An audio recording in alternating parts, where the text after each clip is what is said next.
भोजन है, ये जीवन का एक बहुत बड़ा अंग है। हमारे प्राणों का पोषण होता है और सूक्ष्म बात, इससे हमारे मन का निर्माण होता है। अगर हम अपवित्र भोजन, गंदे विचारों से युक्त बनाया हुआ भोजन, अधर्म के द्वारा कमाए हुए धन से भोजन, तो वो हमारे मन को वासना में कर देगा, मलिन कर देगा और बुद्धि को निर्णय ठीक करने की शक्ति का अपहरण कर लेगा। अगर हम इस पद्धति से भोजन पाते तो हमारी बुद्धि प्रकाशित होगी और मन ठीक हो जाएगा। वैसे भी ग्रामीण कहावत में भी जैसा खाए अन्न वैसा बने मन, इसका बहुत बड़ा प्रभाव पड़ता है। तो धर्म से कमाए हुए अन्न को जब हम रसोई में अमनिया करें तो उस समय विषय वार्ता, विषय चिंतन नहीं होना चाहिए। अंदर ही अंदर नाम जप करो, भगवत चिंतन करो और विचार करो कि प्रभु को भोग लगाना है, चाहे गृहस्थ हो चाहे विरक्त।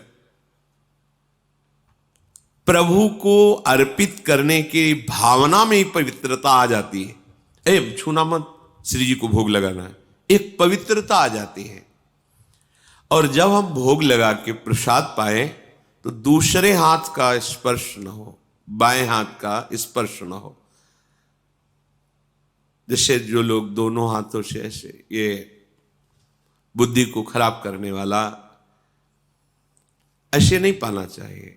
बाएं हाथ को अलग करके दाहिने हाथ से, एक हाथ से ही भोजन पाने का विधान है, आराम से केवल नाम जप करते हुए। दूसरा, शब्द रहितम, भोजन पाते समय आवाज नहीं करनी चाहिए, मौन रहना चाहिए। नाम जप करो अंदर से, कोई पद चला लो, शांत भोजन। भोजन परोसने वाला रोटी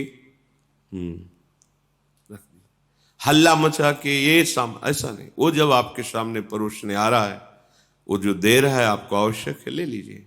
नहीं आ रहा है, जितना आया है राधे श्याम पाली। गृहस्थी में तो स्वयं आपने बनाया, भोग लगाया, आराम से बैठ के नाम जप करते हुए पाइए। एक हाथ से पाए, दाहिने हाथ का ही प्रयोग होना चाहिए। दोनों हाथ स्पर्श होने से फिर वो अपनी बुद्धि को मलिन कर देगा, ऐसा शास्त्रीय सिद्धांत है। पात्र में एक ही हाथ का स्पर्श होना चाहिए। ऐसे प्राय जो लोग सत्संग नहीं करते, साधु सेवन नहीं, वो दोनों हाथों से ऐसे नहीं पाना चाहिए, शास्त्र निषेध। तो भोजन भगवत चिंतन करते हुए बनाएं, प्रभु को अर्पित करें और जब प्रसाद पाए तो मौन रखें। उस समय प्रसाद के समय बोला नहीं जाता, बातचीत ये वो ऐसा नहीं। किसी की तरफ देखो मत, अपने प्रसाद की तरफ देखो, सावधानी रखो। एक एक कवल में भगवत नाम जप, राधा राधा राधा। उससे क्या होगा, आगे कह रहे हैं, क्षमस तारणाय वही, अपने को तारने की और दूसरे को भी तारने की बुद्धि उसके अंदर प्रकट हो जाती है। हम लोगों की आज जो बुद्धि मलिन है ना, मनमानी आचरण करने का आदेश कर रही है, उसका कारण यही है। बहुत तरह से हम अपनी बुद्धि को अपवित्र करते रहते हैं। आहार पूरे जीवन का आधार है। भोजन ठीक है तो सब ठीक हो जाएगा। भोजन धर्म युक्त कमाए हुए धन से भगवत चिंतन करते हुए रसोई में अमनिया करके, भगवत अर्पित करके, प्रसाद स्वरूप मौन धारण करते हुए, नाम जप करते हुए प्रसाद को एक हाथ से पाना। इससे क्या होगा, कह रहे हैं, सात क्षमस तारणाए वही, वो अपने को भी तारने में समर्थ है और दूसरे को भी तारने में समर्थ हो जाएगा। क्या होगा, उसकी बुद्धि भगवत परायण हो जाएगी। और इसके विपरीत जूता पहने हैं। अब जैसे आप समय देखो कलयुग का, आप जैसे भोजनालय में कहीं, जिन्हें होटल आदि कहते हैं, वहां पाने गए तो आप जूता थोड़ी उतारते हैं, हाथ थोड़ी धोते हैं, कुल्ला थोड़ी करते हैं, पशुवत आचरण। ऐसे ही जूता पहने हुए, ऐसे क्या कैसा बना हुआ है, कोई निर्णय नहीं। तो बुद्धि कहां जा रही है, देखो ना, केवल धर्माचरण की तरफ बुद्धि जा रही, शास्त्र युक्त इंद्रियां शांत, भगवत चिंतन परायण, धर्म युक्त चेष्टाएं, ये सब केवल कहने में रह जाती, जीवन में आचरण में नहीं आ पाती, क्योंकि आहार विहार ही ठीक नहीं है। यही मूल है। बड़े बड़ी पवित्र बुद्धियों को भी आहार दूषित जाने पर भ्रष्ट आचरण हो गया। आहार बहुत बड़ा बल रखता है। जिसने कभी जीवन में मदिरा एक बूंद भी जबान में नहीं रखी, और जिसने कभी किसी की निंदा नहीं की, और जो विधि पूर्वक शास्त्रों का स्वाध्याय करता है और नाम जप करता है, वो पूरे विश्व को तार देगा, अपने आप को भी और पूरे विश्व के तारण करने की सामर्थ्य रखता है। ये साधारण बात नहीं है। जो आजकल के नवीन अवस्था के बच्चे खिलवाड़ में मदिरा को पीते हैं, क्या है? जिसके मुख में कभी जीवन में मदिरा नहीं गई है, किसी प्रकार से किसी की निंदा नहीं की, दोष आरोपण नहीं किया, और जो शास्त्र स्वाध्याय भगवान नाम जप करता है, सहज में मन शांत होकर उसका भगवदाकार हो जाता है। पूरे विश्व तारने की तात्पर्य है कि अगर पूरा विश्व उसकी बात मान ले, उसका आश्रय ले ले, तो उसका कल्याण करने में वो समर्थ है। यह हव्य, यज्ञ और काव्य, श्राद्ध, जितनी भी वस्तुएं हैं, ऐसे भजन करने वाला सबको पाने का अधिकारी है। यदि ऐसे जिसने कभी मदिरा नहीं, कभी मांस नहीं, शास्त्र स्वाध्याय, नाम जप, भगवत परायण, उसको दिया हुआ दान ऐसे सफल होता है जैसे प्रज्वलित अग्नि में दी हुई आहुति। साधु को कभी किसी अस्त्र से किसी पर प्रहार करने की जरूरत नहीं होती।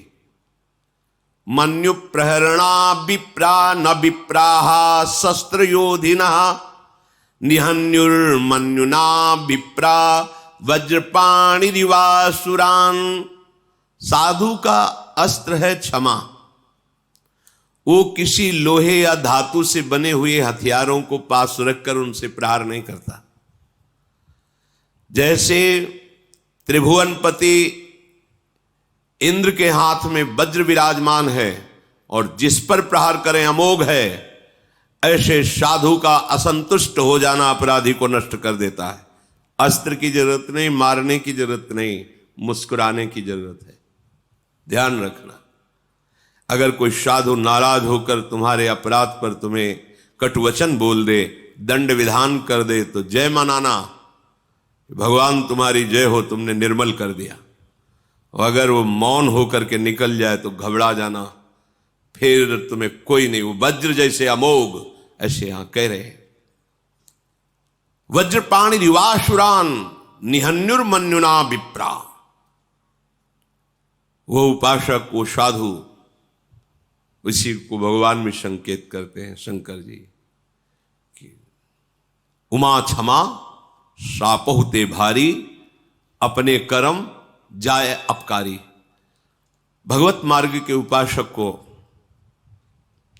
ये गुरुजन कृपा करते हैं, जब हमें दंड देते हैं, जब 3 दिन भोजन नहीं, ऐसा नहीं, चलो, या सभा में डांट दिया, फटकार दिया, जो भी दंड विधान, निपट गए।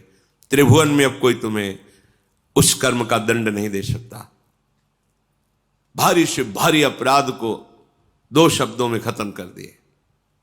अगर वो मौन हो गए और उसके विषय में कुछ नहीं बोला, शांत रह गए, तो ये अब अमोघ वज्र है, अब इसे तुम नहीं झेल पाओगे। समय आने पर वो जो अपना प्रभाव प्रकाशित करेगा, नष्ट हो जाएगा। ये जैसे पापाचरण करते हैं और वर्तमान में खुशी नजर आते हैं ना, तो इसका तात्पर्य होता है जो सुकृत उनको आगे बचाने वाले थे, उनको भेजा जाता है, क्योंकि अपराध भयानक बन रहा है, सुकृत पहले नष्ट किए जा रहे हैं, जाओ फटाफट खत्म हो। अब उसको लगता है मैंने सब कुछ किया, कुछ नहीं बिगड़ा ना। अब वर्तमान का भयानक अपराध जब उन सुकृतों का नाश कर देगा, फिर इसके बाद जब उसका प्रोसेस शुरू होगा, फिर किसी की सामर्थ्य नहीं है। जो इस रहस्य को नहीं जानते उसे कहते सावधान रहो, सावधान। तुम्हें पता नहीं, ये बहुत प्रबल कर्म है जो नष्ट ही कर देगा, और कितने युग तक ये चलता रहेगा नष्ट करने के लिए, इसका कोई प्रमाण नहीं है। संत द्रोही, गुरु द्रोही, भगवत द्रोही कहीं भी ठौर नहीं, कहते ना इनके नरक में भी ठौर नहीं मिलेगा। तो वास्तविक नरक में भी ठौर का तात्पर्य कि जो नारकी जी दंड भोग रहे हैं वो और दंड देते हैं कि तू तो हमसे भी गिरा हुआ है। मन्यु प्रहरणा, तुम्हें प्रहार करने की जरूरत नहीं है। युधिष्ठिर जी कहे जो साधु हैं, जो उपासक हैं, भगवत मार्ग के पथिक हैं, वो किसी बाहरी अस्त्र का प्रहार नहीं करते। वो क्षमा, तुम्हारा मंगल हो, ये उनके हृदय। पर उनका कर्म जो है, भगवान कपिल देव जी ने जा भस्म हो जाए ऐसा थोड़ी कहा सगर के 60,000 पुरखों को। वो बस उद्दंडता उन्होंने की, किसी ने अश्व को उनको आश्रम में बांध दिया और समाधिस्थ थे। ये चोर है फिर समाधि का नाटक करता है, ऐसा उद्दंडता, उनके तेज ने उनको भस्म कर दिया। उन्हीं के उद्धार के लिए भगीरथ जी गंगा जी को लाए थे। उन्होंने थोड़ी कहा कि जा भस्म हो जाए, ऐसा नहीं, उनके तेज ने भस्म कर दिया। कभी भी किसी उपासक को, साधु को, भगवत मार्ग के पथिक को जैसे कोई अवहेलना, अनादर, कपट, छल, अपराध करता है, भयंकर पीड़ा पहुंचाता है हृदय की या शरीर की, शांत रहो। राधा राधा राधा, स्वामिनी जी जैसा विधान करें, हमें ये मानना है कि हमारा कोई पवित्र विधान किया जा रहा है मंगल, हमें चुपचाप सह जाना है। ये तुम्हारा सह जाना वज्रपाणि रिवासुरान, जैसे देवराज इंद्र के द्वारा चलाया हुआ वज्र अमोघ है, जिस पर गिरेगा, पहाड़ पे गिरे तो धूल बना के फेंक दे, वज्र का ऐसा प्रभाव है। ऐसे ही वो तुम्हारा क्षमा, तुम्हारा मंगल साप होते भारी। हम ये अंदर से चाहें भी ना कि उसको कष्ट मिले, मंगल, भगवान तुम्हारा मंगल करें, श्री जी मंगल करें, बस तुम्हारे हृदय में ये होना चाहिए। साधु का अस्त्र शस्त्र